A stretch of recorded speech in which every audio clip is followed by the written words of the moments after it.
369 news కి స్వాగతం. శ్రీ బ్రవరామ మల్లికార్జున స్వామి వార్ల 34 రోజుల హుండీ ఆదాయం. హుండీల లెక్కింపు ద్వారా దేవస్థానానికి 4,23,145 రూపాయలు నగదు రాబడిగా లభించింది.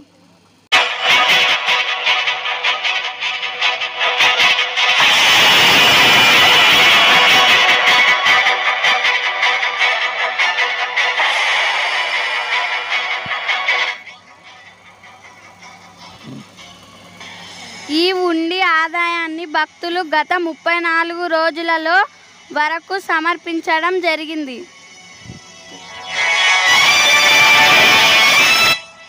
ఈ నగదుతో పాటు 391 గ్రాముల బంగారు, 9 కేజీల 400 గ్రాముల వెండి లభించాయి.